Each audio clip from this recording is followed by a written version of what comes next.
Welcome to Creating Wealth with Jason Hartman. During this program, Jason is going to tell you some really exciting things that you probably haven't thought of before and a new slant on investing. Fresh new approaches to America's best investment that will enable you to create more wealth and happiness than you ever thought possible. Jason is a genuine, self-made multimillionaire who not only talks the talk, but walks the walk. He's been a successful investor for 20 years and currently owns properties in 11 states and 17 cities. This program will help you follow in Jason's footsteps on the road to financial freedom. You really can do it. And now, here's your host, Jason Hartman, with the complete solution for real estate investors.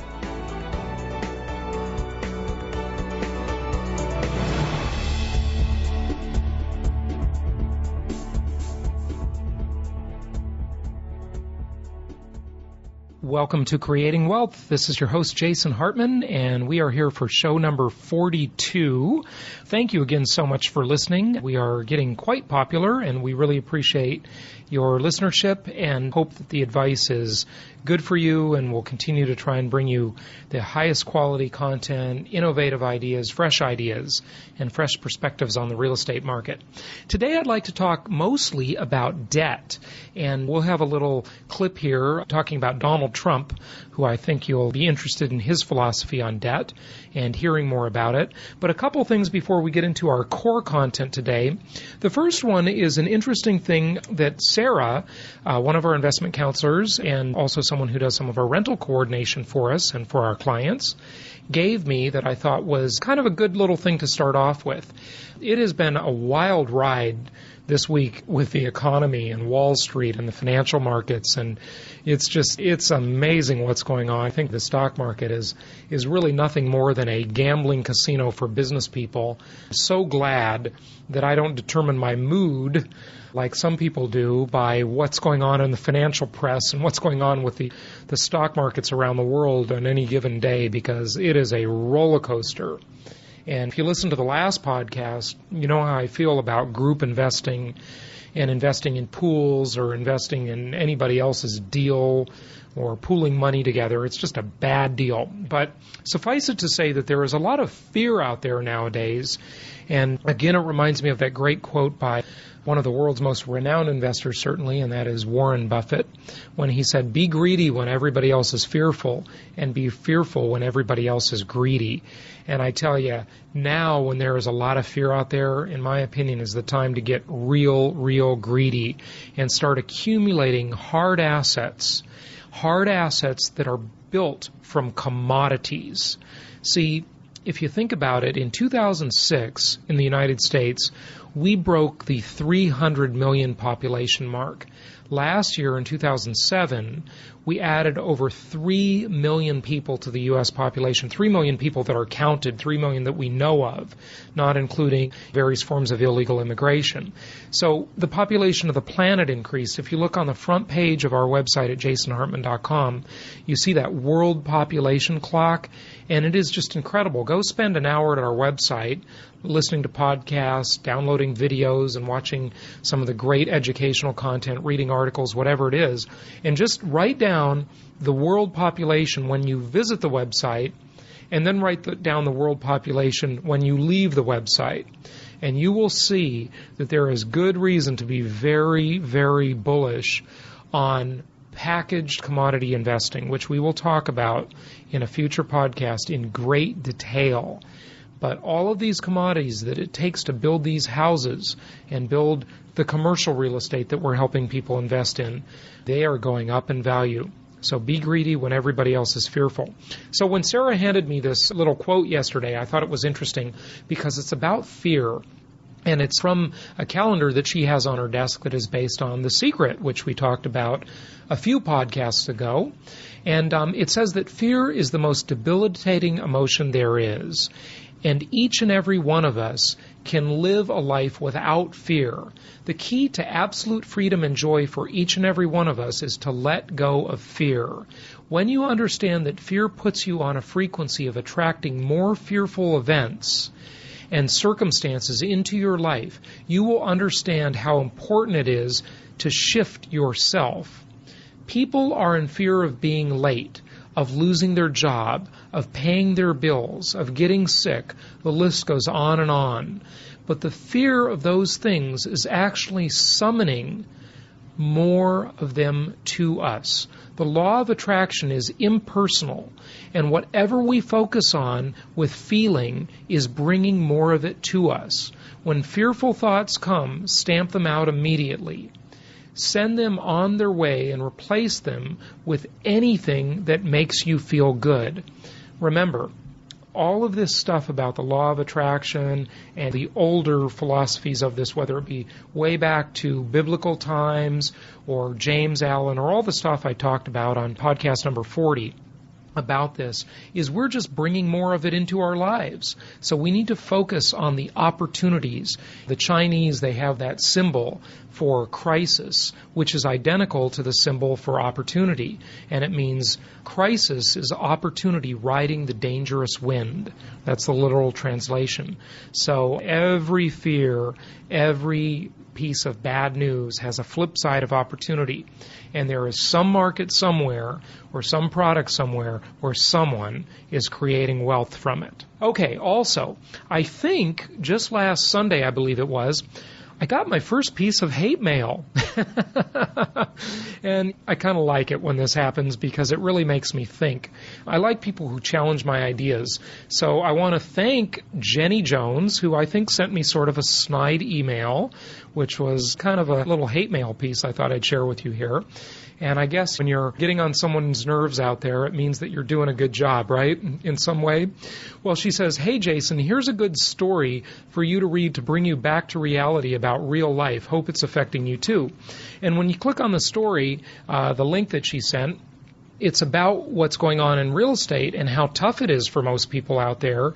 And certainly, I'm sorry to see this. The real estate industry is a very dysfunctional industry. It's massively overstaffed. And now we have a market in many areas around the country that is slowing down.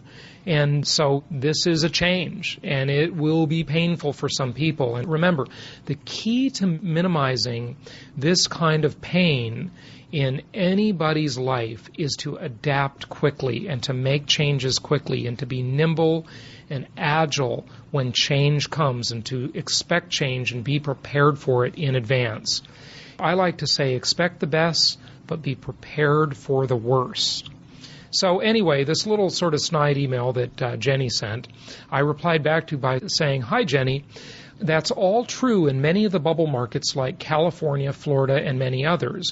We saw this coming years ago, and that's why we never recommended these overvalued places. As bad as it is in the bubble real estate markets, it's actually much worse in the mortgage business. We are doing business in 36 markets around the USA, and these markets make sense. We're getting fantastic returns for our clients very conservatively. Last year was one of our best years ever. Actually, it wasn't one of our best years. It was our best year ever, with a 50% increase in revenue to our company. So apparently, we seem to be doing something right here. At least that's what our clients are telling us. It goes to show how there is no such thing as a national housing market, but rather hundreds of local markets in a country as large and diverse as the United States. Talking about real estate nationally is like talking about the weather as if it is the same in LA, New York, Miami, and Chicago all at the same time. Real estate, like weather, is local. Are you listening to my podcast? I asked her. I don't know. I didn't get a reply back to this email, and it's been a week now. There's a lot of great free info there, and if you're a listener, check it out at jasonhartman.com. We have listeners in 26 countries, and we're getting lots of great feedback and much appreciation for our honest outlook on the financial markets. Let me know what you think, and happy investing. So we'll see if I hear back from my little piece of snide hate mail there. Okay, last show, we talked about how these overpaid, greedy people on Wall Street are just taking all the money off the top and leaving very little for us investors to share. And there was an article here in the May 21st, 2000 issue of Forbes magazine. I love Forbes magazine. It's a great magazine. But, you know, it's largely all about the lousy stock market. And it just talks about great while nobody's watching. And it talks about how people are just taking money off the top. And it talks about overpaid bosses. This is unbelievable. This one CEO, his tenure as chief was 39 years. Average total return was 6.4% to investors. The last 6-year return was 4.5%, but the average compensation over the 6 years was $10.9 million and paid $12.6 million in 2006, including $1.3 million in annual bonuses, while the stock was down 17% in the past year. Isn't that ridiculous? And then it talks about the next one, the CEO of Walmart, Lee Scott Jr., was paid $9 million in 2006. The retailer's stock has been even more money in 2001. But here are the stats, right? 7 years as chief. During his tenure, the stock was down 3.4%. In the last 6 years, it was up 0.1% only. And the average compensation over this tenure was $9.1 million. I mean, next one, Amgen. Kevin Scherer. Stock of the drug company firm slumped 18% in the past year, but Scherer earned $7 million, including $250,000 for a company jet. It's just on and on. Eli Lilly, same deal. And by the way, they're based in Indianapolis, one of our markets, which we think is a great market. But again, I wouldn't want to be investing in their stock because the people making all the money are the insiders, the people in the executive suite. Okay, let's talk about debt a little bit here, and let's hear how Donald Trump views debt and how we should too. In my seminars, I talk about a Wall Street Journal article that is quite interesting to me. And this is an article in the Wall Street Journal, and it is entitled Stocks versus Other Investments. And the date of the article, so that you can reference it, is September 30th, 1996. So it's a pretty old article. And it is prior to the major real estate booms. And the article says, Stocks versus Other Investments, average annual rates of return from 1926 to 1992. It says Dow Industrials have been a wise investment decision. Now, the reason I like this article so much, everybody, is because it is a very long sample. A lot of the people that argue the merits of investing in stocks or bonds versus real estate will argue that I am only picking a favorable time period to take the sample. Well, first of all, I didn't pick this time period. The Wall Street Journal did. And certainly, the people that advertise in the Wall Street Journal are largely companies that recommend Wall Street investments, whether it be Merrill Lynch or Fidelity or T. Rowe Price or Janus or any of these mutual fund companies or bond companies, whatever they are, Ameriprise, all the rest, right? Largely, very little of the Wall Street Journal's revenue comes from real estate advertising, okay? So, in this article, it says, Dow Industrials, wise investment decision. But really, are they wise? Because what they say is that from 1926 to 1992, a very long sample, what did we have in this time frame? We had a Great Depression, we had several wars, we had a lot of things happen in the U.S. economy and the global economy during that very long time period. And it says that over this long time period, small cap stocks performed at an average of 12.5%. Well, real estate nationwide performed at an average of 11.1%. And the Dow Jones Industrial Average was an even 10%.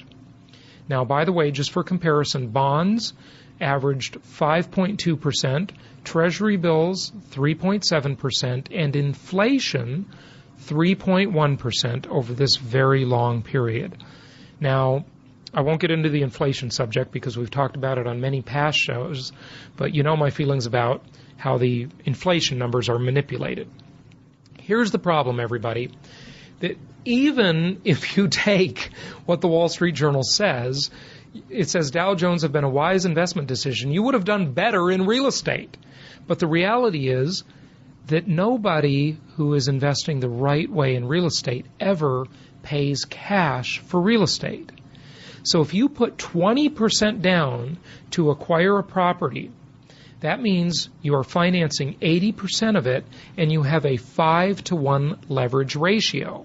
The real estate massively outperforms all the other investments, because what happens, you take that 11.1% that is the Wall Street Journal's number, and you multiply it times 5. 20% down, 80% financing gives you a 5-to-1 leverage ratio. That means that the comparison now looks like this. Those small cap stocks that were number one before are still giving you 12.5% over this very long time period, but real estate is now giving you 55.5%. That's an annualized return on investment. Now you need to understand that is simplified because it doesn't include buying the property and the closing cost on the way in. It doesn't include selling the property and the closing cost on the way out. And it doesn't include the cash flow or the tax benefits. Now, closing cost in and out, you have commissions when you trade stocks too and bonds, same deal. But on real estate, the closing costs are a little bit high. So, of course, if you flip properties, you're going to eat up your profits with closing costs. So don't flip properties. We've talked about that on past shows. But the tax benefits, real estate is the most tax-favored asset in America, bar none. So the tax benefits will make you a whole lot more money as long as you qualify for all of them. And there are ways to do that. Listen to that on prior shows. But the real estate just dramatically outperforms. So assuming you have a slight negative cash flow on the real estate, you might chip away at your 55.5% return and bring it down to 40%. So what? Okay? And if you sell the property, you might chip away at your return as well. But if you sell the stock, you're going to have to pay capital gains. There's no 1031 tax-deferred exchange on stocks. Real estate has that benefit, but stocks don't. So you are going to have another benefit there. Real estate is a much more favored asset. Okay, 55.5% with real estate at a 5-to-1 leverage ratio. What about the Dow Jones? Still at 10%. Okay, you could buy the stocks on margin. You could get a 50% margin on your stocks. But guess who pays the interest? You do. On real estate, your tenant pays the interest for you. Because so far, I have never, and I don't know anyone else, who has rented out their stocks so that the renter will pay the cost of the debt. All right? And then the other investments, same performance. You get the idea. Real estate blows it away.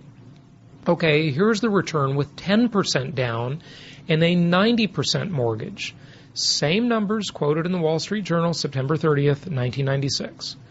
Now you have small cap stocks at 12.5%, Dow Jones at 10%, bonds at 5.2%, Treasury bills at 3.7%, inflation at 3.1% over this very long period. Real estate, which was 11.1%, 10% down, gives you a 10-to-1 leverage ratio. Now you have a simplified annual return on investment of a whopping 111%. You multiply times 10. But if you use more leverage, you will have more negative cash flow. Fine and dandy. Chip away a little bit at that. So fine. Listen to our show on deferred down payment, and you will see in detail how we calculate this. But what if that negative cash flow or that deferred down payment brings your return down to 70%, 80%, I don't know, 40%? So what? You still have tax benefits. The real estate just massively outperforms any other investment. Remember, when you buy a property, you have a choice. You either put the money into the property or you put it in the bank. I say that the property is the worst bank. Real estate is a lousy bank. It does not perform well as a savings vehicle or as a cash flow vehicle. It performs well as a lean, highly leveraged vehicle for so many reasons. Now, many of you are probably readers of Robert Kiyosaki's books. He's the author who wrote the Rich Dad, Poor Dad series. And you know what? He's a terrific educator. I like his material a lot. The last one of his books that I read is called Who Took My Money? And in many parts of it, he's kind of bashing the financial services industry. I agree with him. And he compares real estate over 10 years, $10,000 invested in a single-family home versus $10,000 invested in an S&P 500 index fund. Well, if you put $10,000 in 1992 in the S&P 500, by 2002, you would have back $17,400 approximately. But if you put that $10,000 into a piece of property, you could buy a $100,000 property, rent it out, let your tenant pay most of the carrying costs of the debt, the property taxes, the insurance, everything, all right? And over the years, you're going to raise your rent every year. So this is a simplified example, again, like the other example was. But at the end of that 10 years on the average single-family home, it would be worth over $158,000. So your gain on your $10,000 investment, very roughly here, is over $58,000 versus your gain in the S&P 500 of only $7,000 and change. And this is not including the incredible tax benefits real estate offers as America's most tax-favored asset. Now, I have talked a lot about the virtue of debt. Real estate, because we put the real estate label on it, the entire U.S. banking system, and nowadays many banks around the world in different countries see how favorable real estate is as an asset class. And they will offer much more financing on real estate because they know it is a much safer investment than stocks. Why do you think it is banks will loan you 95% of the value on a piece of property, yet they will only loan you 50% margin on stocks? Because real estate is a safer, better asset class. Okay, so what if you get into trouble? Leverage or debt needs to be treated with respect.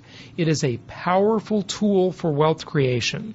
You can accelerate your wealth creation much faster by using leverage in a smart, conservative, prudent manner.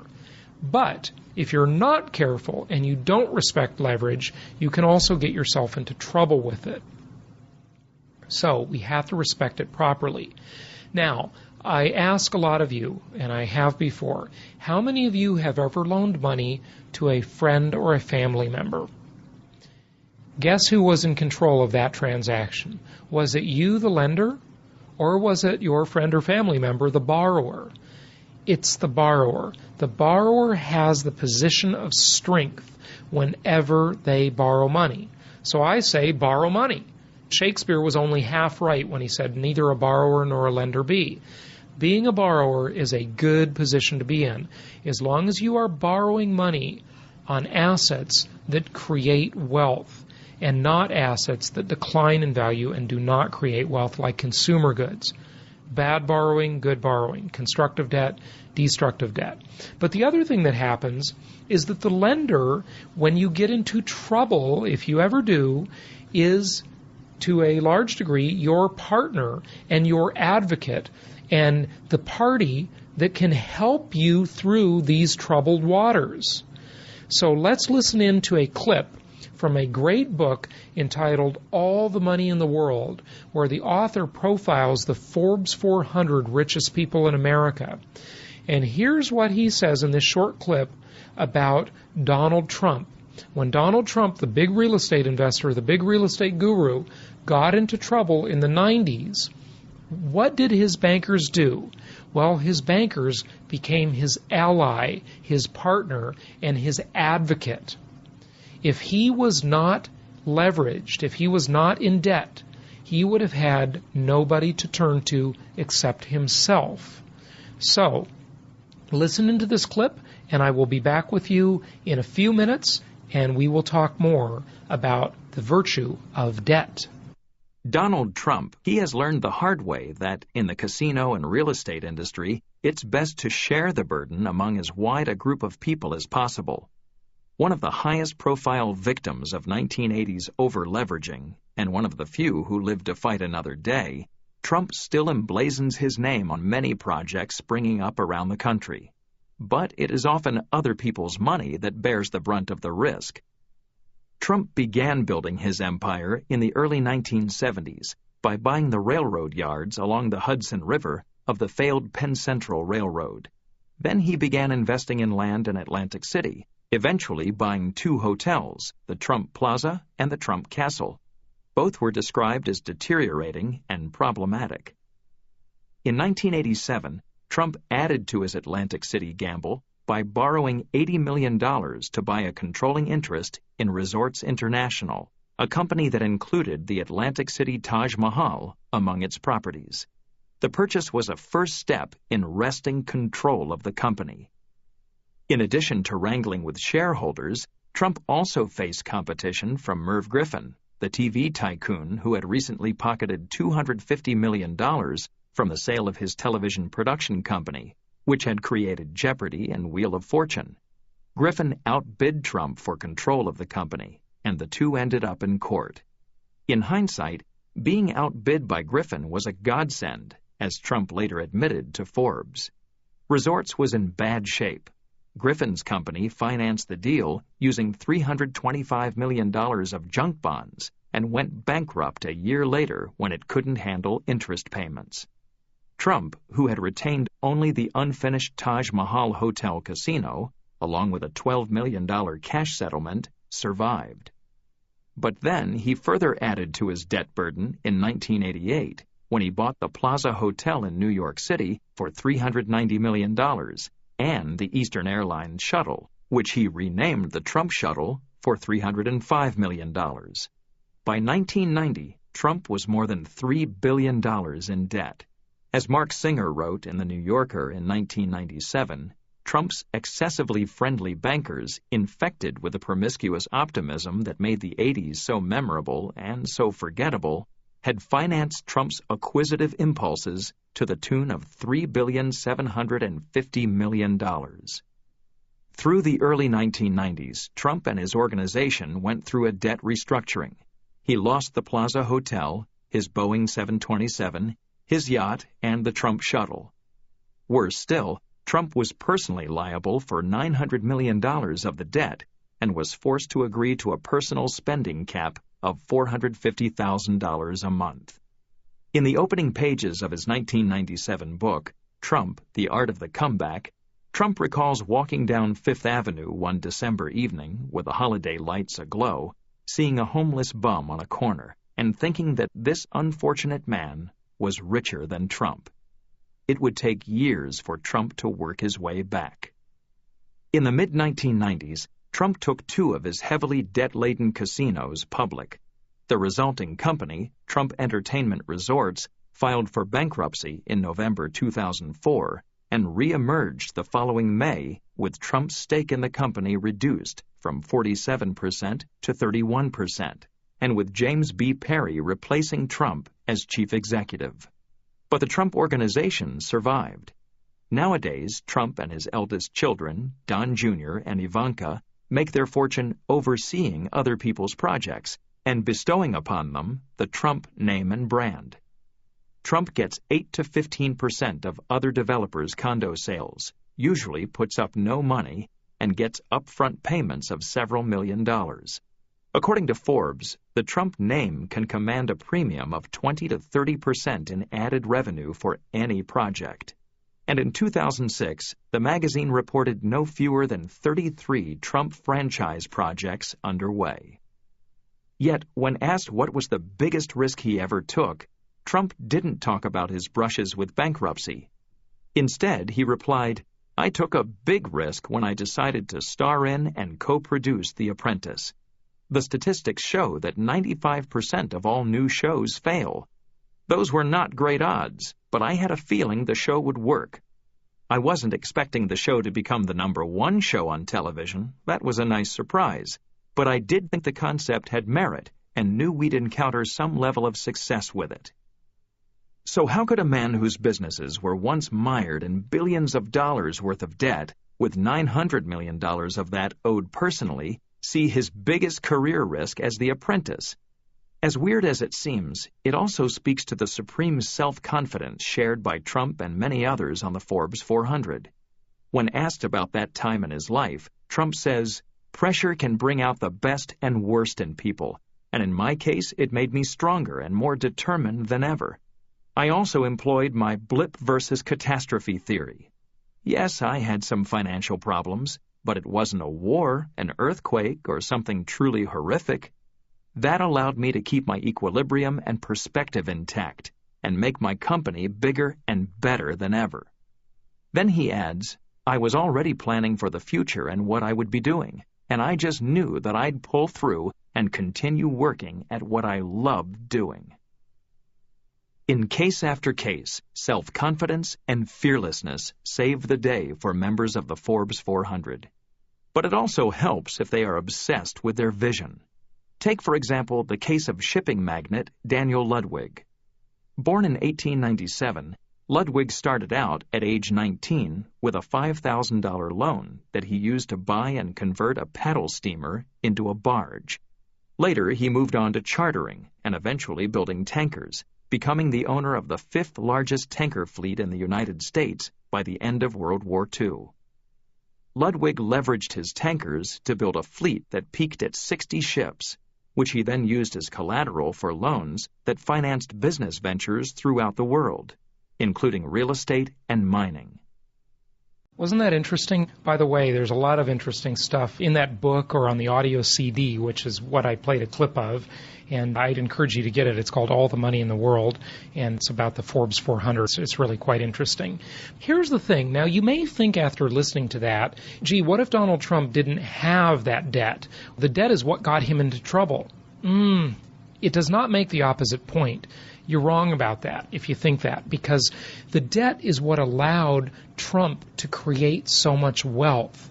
And remember, the debt is what gives us the inflation hedge, the main part of it. You're paying the debt back in cheaper dollars.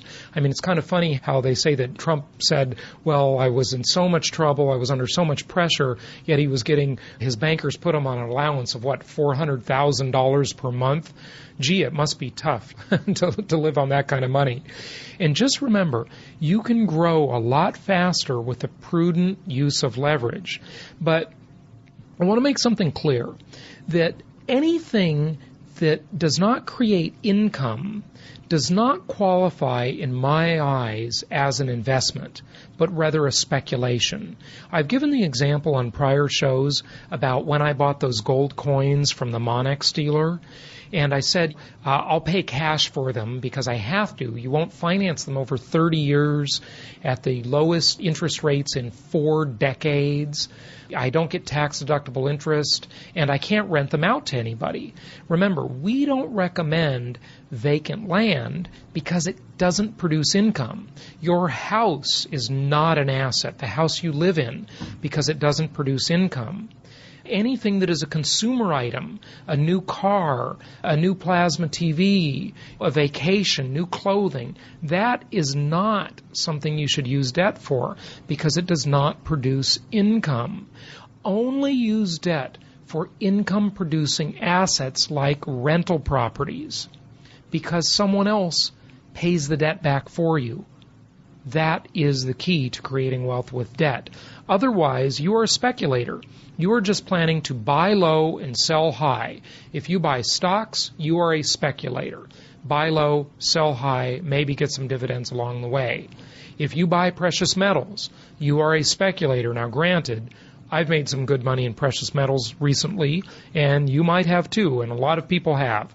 But did you know it was going to happen for sure? No, no one is ever sure. Predicting the price of gold or platinum or palladium or silver is nearly impossible. Ask all the gold bugs in 1980 who thought the price was going to go up forever. For 18 years it sat there and did absolutely nothing but decline. So, speculative. Buy something that has universal need. Everybody needs food, clothing, and shelter. And when it comes to shelter, the only choice they have is they either buy it or they rent it from you. Someone else pays for it, the bank pays for it.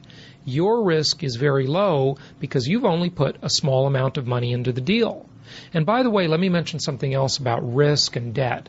When talking with people in some of my seminars and so forth, I've said before that the best insurance is a high loan balance. And you know what? I hate to say this, but it seems to be true, at least in past experience. Look at what's happened after natural disasters like the Northridge earthquakes here in the 90s in California, Hurricane Katrina, Hurricane Rita.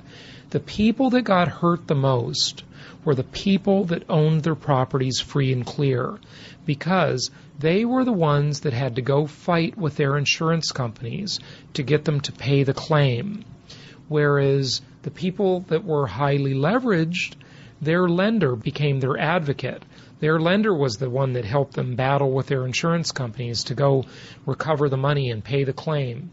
After Hurricane Katrina, the states of Louisiana and Mississippi, I believe it was, the Attorney General there sued all the big insurance companies because of their unwillingness to pay the insurance claims. You don't want to go down that path. You don't want to be arguing with your insurance company. You don't want to have to go hire the attorney to bicker with the insurance company for you. Let your lender do it. Your lender becomes your friend, your advocate, your partner who is in there with you, just like with Donald Trump. But the thing about it is that your lender doesn't get any of the profits. They just collect a small interest rate paid for by somebody else. Your tenant pays your lender's interest rate. You don't pay it. And then the value of that debt goes down over time with inflation. So you keep paying it back in depreciating dollars. Listen to the podcast where I talk about inflation, especially the great inflation payoff. So I hope this was helpful to you to keep the concept of debt in perspective. Again, a powerful tool for good, but it needs to be used prudently, conservatively, and with respect. And you need to follow all the other rules for this to work. You need to make sure you're not a speculator. You're only buying properties that make sense the day you buy them. That's commandment number 5. All right? So there are 10 other things you need to do right to make sure this works. Go see my show on the 10 Commandments of Successful Investing for more details on that. And in the meantime, we're getting a little long here, so I want to say happy investing to you, and tune in next week. We have another great show coming up for you on a whole bunch of different interesting topics in the future.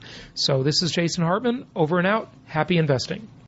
Hey, so we've been Platinum members for a couple of years now, and we're just real pleased with the way things are working out. We couldn't be happier, and it's really changed our lives for the better. Are you ready to take the next step? Then join us at Platinum Properties Investor Network in Costa Mesa, California for our next Creating Wealth seminar on Saturday, September 20th. As millions have discovered, you can become very wealthy by investing in prudent income properties. Jason Hartman and the rest of the Platinum Properties team will show you how to select the very best markets, earn returns in excess of 30%, and protect yourself from a loss of equity. In this full-day educational event, you will learn all about Jason's unique conservative investment philosophy that works in real life with no hype. Seats are limited, so visit jasonhartman.com today to register. That's jasonhartman.com. On October 25th and 26th, join us at the Masters Weekend, a gathering of experts. This special event only happens twice a year. With our panel of 16 experts, we're putting enough real estate brainpower in one room to make Donald Trump flinch. The Masters Weekend is a powerhouse education that can revolutionize how you think about money and wealth. Our speakers come armed with the latest in shrewd real estate investing techniques and will address such issues as the smart way to choose your properties, how to grab every tax benefit the law allows, how to put together the most creative financing package possible, the hidden power of the 1031 exchange, and how to easily invest in dynamic growth markets outside of California. Order your ticket before October 1st and you'll receive our early bird discount. Space is limited. Reserve your seat now. Head to jasonhartman.com and click on events. That's jasonhartman.com. The Masters Weekend, beginning October 25th. Have you heard about the Go Zone, what might be the greatest tax benefit in history?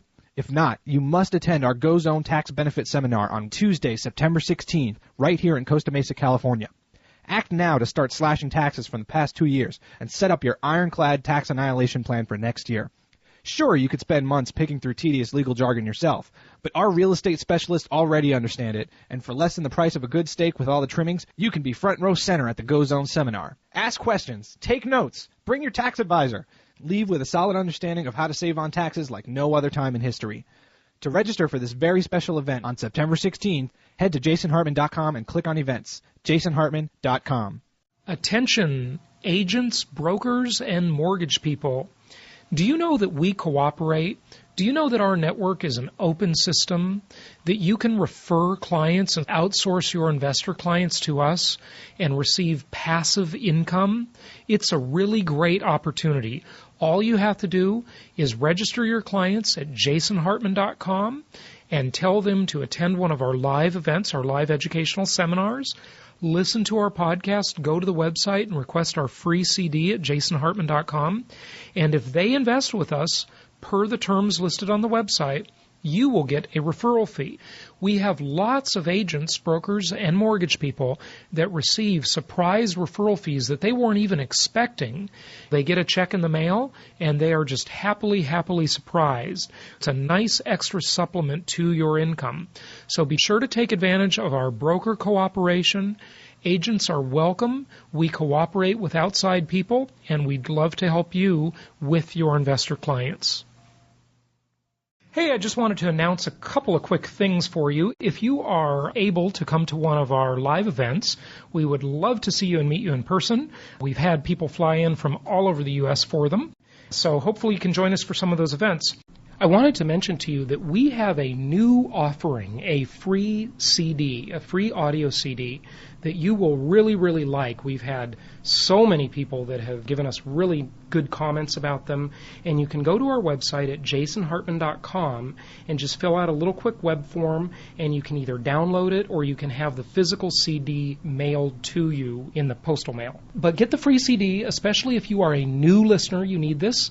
And if you are a regular listener and you've listened to all the other old shows, you don't need the CD so much, but it'll be a nice review for you either way. But if you're a new listener, you definitely want to go to jasonhartman.com and request the free CD.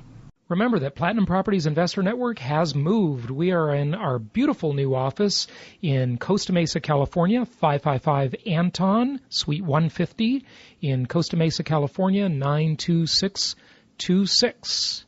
And we're right by world-famous South Coast Plaza, so come in for a visit and a little shopping. Also, we just uploaded another video podcast, and I'd highly recommend that you subscribe to that. There's some stuff that just lends itself better to video than audio.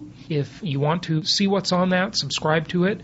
You can go to jasonhartman.com. If you use iTunes or an iPod and you're an Apple person, then you can go to the iTunes store, type in Jason Hartman, and two podcasts will come up, the video podcast and the audio podcast.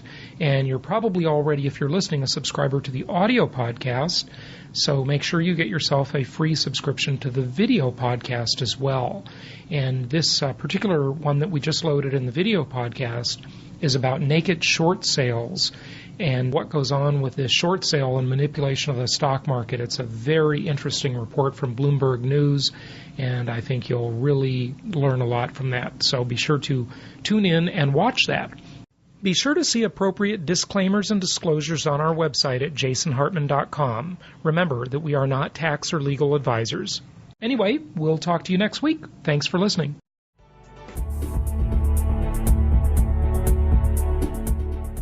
This show is produced by the Hartman Media Company, all rights reserved. For distribution or publication rights and media interviews, please visit www.hartmanmedia.com or email media@hartmanmedia.com. Nothing on this show should be considered specific personal or professional advice. Please consult an appropriate tax, legal, real estate, or business professional for individualized advice. Opinions of guests are their own, and the host is acting on behalf of Platinum Properties Investor Network, Inc. exclusively.